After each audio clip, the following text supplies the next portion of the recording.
All right, let's hit some audience questions. Keep them coming. I get them over here, and I'll try and ask them as they come in.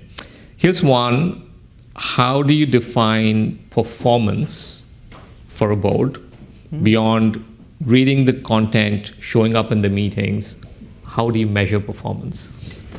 Well, I mean, I think most of us do peer reviews for the board. I find those useful if people are candid.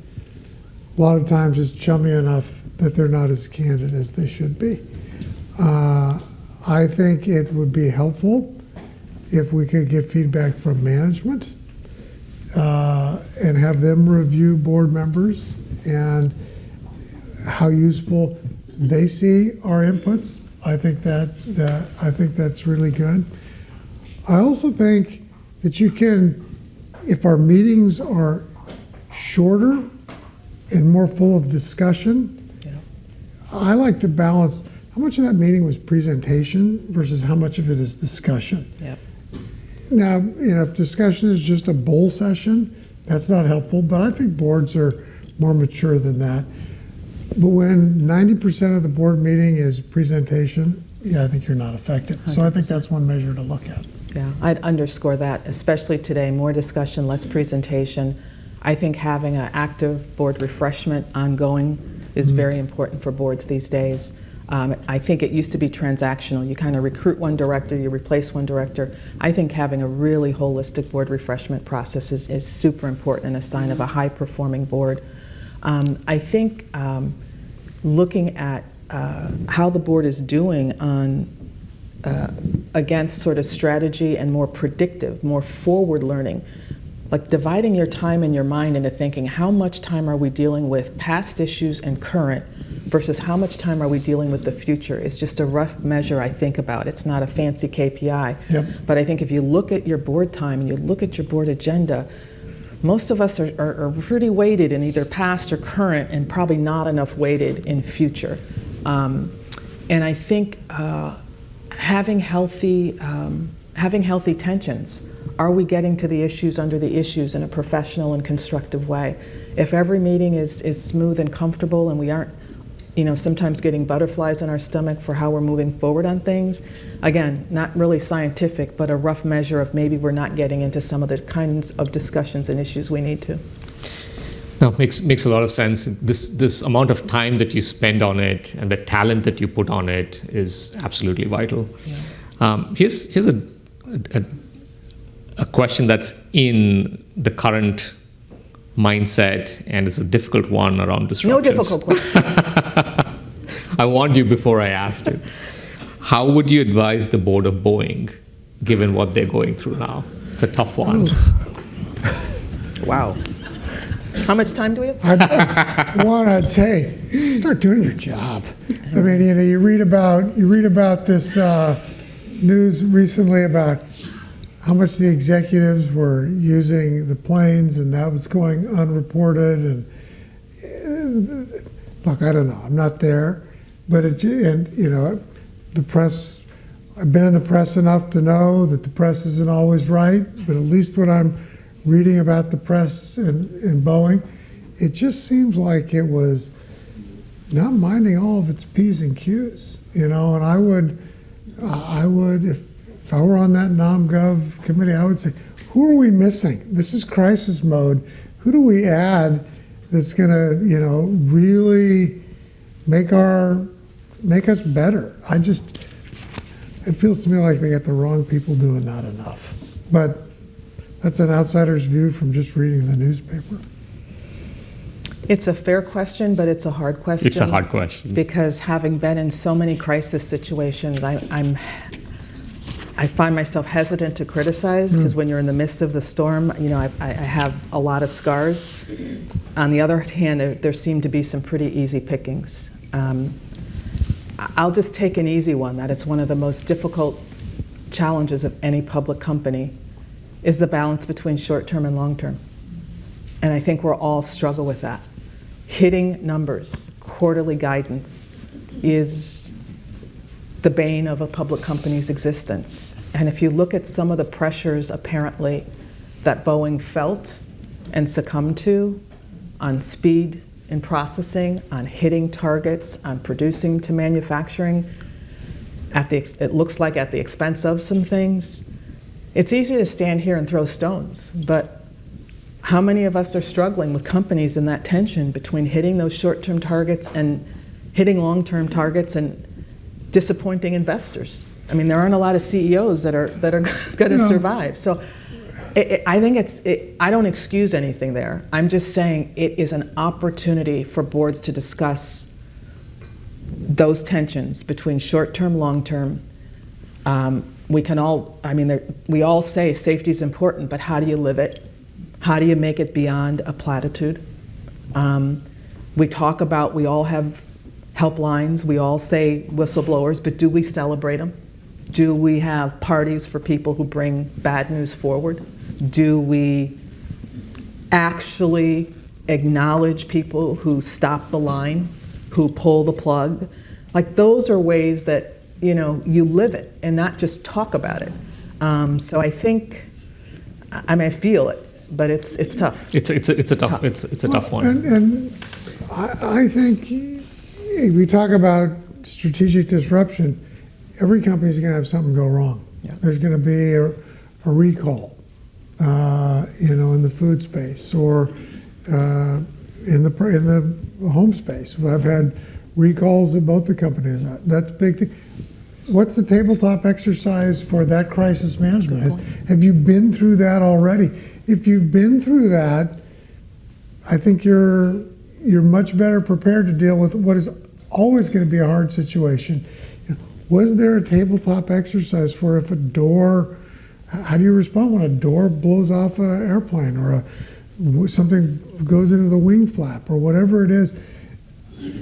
I'm not sure the response has been as polished as it could have been. And I think you have to assume the proverbial can of worms is going to hit the fan. Yeah. It's I mean, gonna what can we do as directors? I think, like, tone-setting questions in the boardroom.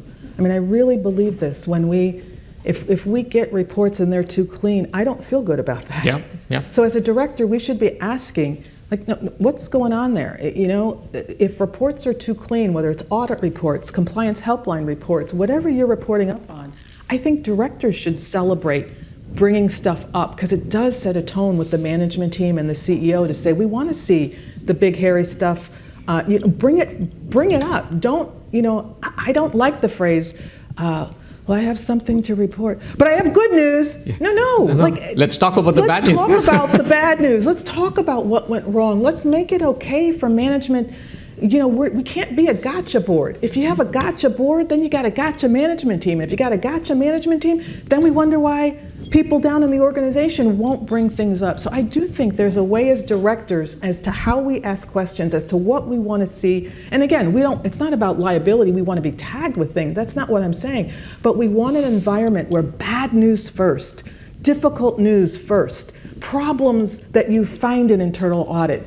Great job. I want to know about that. We discovered something wrong with this, with that, with our third-party sourcing, with our supply chain.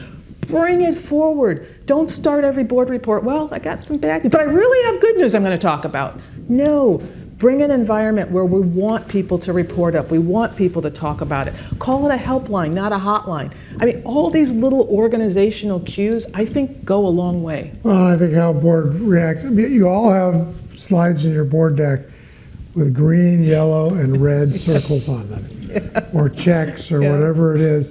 And how you react to the red X or the red circle makes a difference. And celebrating, I would frequently, as the CEO, go around the company and praise internal audit. There you go. Internal audit, for most people in the company, feels like the cops that are just there to give you a ticket and get you in trouble.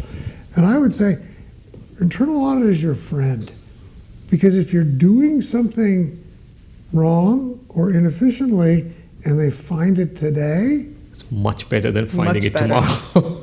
Yes. And they'll tell you how to fix it. Absolutely. And then your life will be better and we'll do things better. I think, frankly, that starts at the CEO level. Absolutely. Of how those red X's or circles Yeah. are viewed. And I think it's on boards to encourage that. And if you're on an audit committee, I think you need to let the broader company know that you think internal audit Yeah. is really important. One other trick to make that real, and you don't want to overuse it, but sometimes there's just such siloed between internal audit and businesses, and in some companies it's pretty well integrated.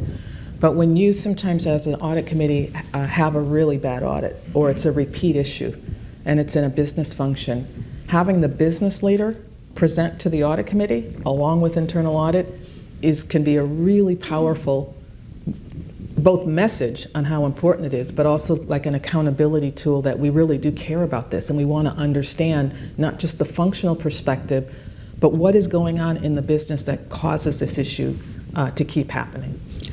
Yeah, no, it's fascinating that both of you are hitting on not what do I do now after it happened. There's a little bit of that in terms of managing it, but there's a lot more in terms of saying, how did I build the resilience? That's right. Because these are long cycle businesses. Yeah. The root cause of what is happening today was likely set in place 5 years back because something about the resilience and the culture in that organization was broken. That's right. And we didn't ask about it as a board.